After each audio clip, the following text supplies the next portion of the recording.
What's up, YouTube? MagentaGadget, and I have somehow turned into a cat. Yeah, just kidding. I'm right here. But I promised yesterday that I would show you guys a deck that is somewhat budget and able to compete in the meta, at least in my personal opinion. It's something that's kind of close to my heart, so I'll always say it's good. But that's Gravekeepers. So I'm going to run through a quick main deck, and it's not all sleeves because I use cards from my other decks. And then some side deck options, and you guys can discuss the deck and what you think of it and possibly try it out for yourself. This build has been working pretty well for me. A couple variations on it I'll talk about in a minute. First up, we got, the workhorses, the 3 spies, the best cards in the deck. 3 descendants, their buddy 3 recruiters. Makes the, the cannon combo the best combo the deck's got. 3 commandants help you find your way to Necro Valley. 1 assailant help deal with big monsters. And this is a really key tech card in my opinion. I was playing 2 Starlight Roads, that's one of the variations with the new format.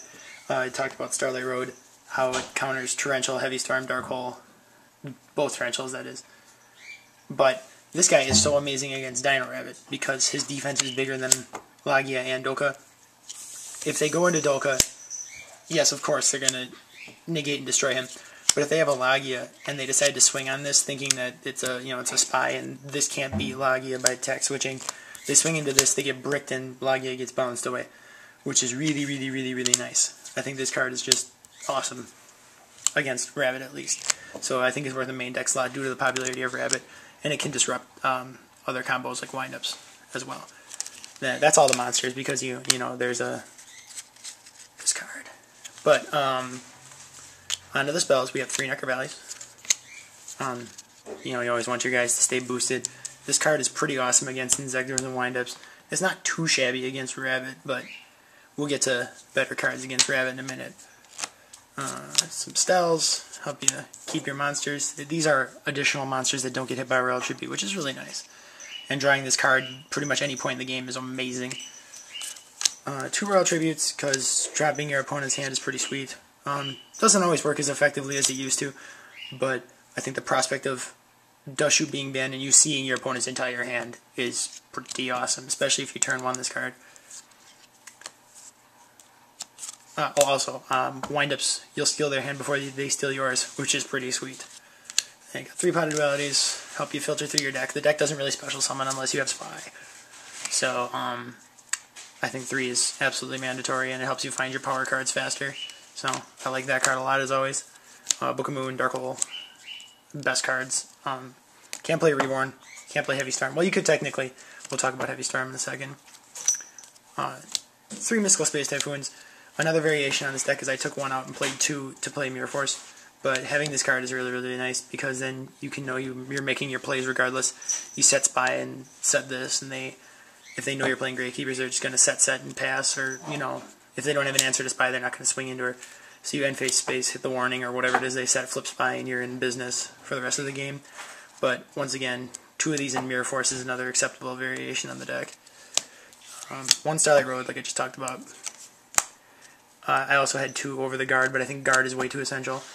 2 Vanity's Emptiness. This card is absolutely incredible, especially against Rabbit. They're like Tour Guide. You flip this. Sweet. Basically go to work. I know Descendant kills this for you, but if you've stopped one of their turns, sometimes that's enough to win you the game, especially against stuff like windups and Rabbit. 2 Torrential Tributes. Card is legal now. It has amazing synergy with Recruiter, and since this is a control deck, it keeps your opponent off your back. Also, you could trip your own Starlight Road if you were really desperate.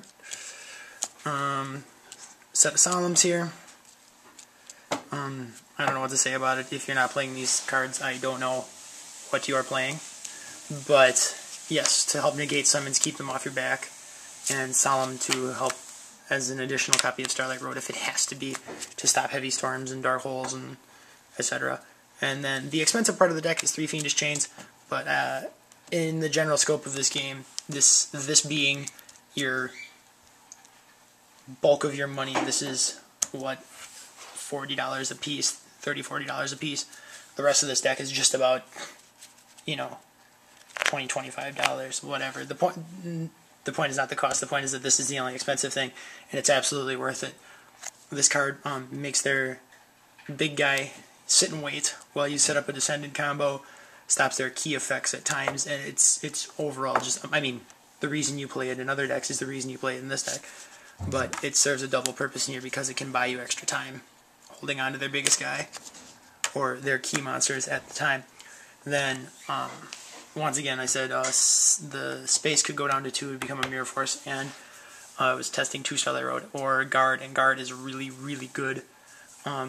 You could technically add the 2nd Sally Road and go to 41, but I don't like Gravekeepers with 41. That's just my personal thing. It's totally up to you guys. So that's something we could discuss in the comments below. If you don't main Mirror Force, I would side Mirror Force. Just saying. Then onto the side deck, there's 3 cards that I feel are absolutely essential, besides your standard stuff like Cyber Dragon and Effect Veiler. You must play Goes and Match. This card is too sweet, and all your monsters are darks, so it helps in a lot of matchups. The other one is this. There's a debate whether or not this should be main decked or not. I like the purity of Gravekeepers game 1, and then siding into these together, or just this. I mean, this card breaks people open in this format. Every deck plays small monsters right now. Every single one. Then this guy helps supplement this card, and he's a giant beater. He helps against Rabbit. You know, they have to Solemn this with Lagia, or if they have Dolka, he just runs right through him because there's no effect being activated. So this card is really amazing. Another argument to main this card, but I think you main enough outs in the form of Guard.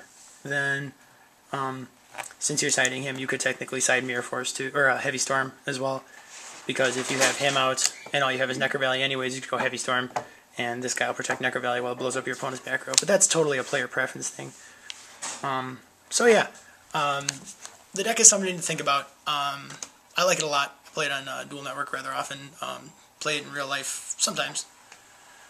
But I thought it was an interesting thing that doesn't cost a lot of money, and it'd be good for discussion. So you guys should discuss below what you think about this deck, what you would change, what you like, what you don't like, and you know, maybe something like, oh, you tried it after watching this video and you really like it, or it's really trash. I want to know all your guys' opinions. So yeah, let me have that below, and we'll talk to you guys soon. Peace out, YouTube.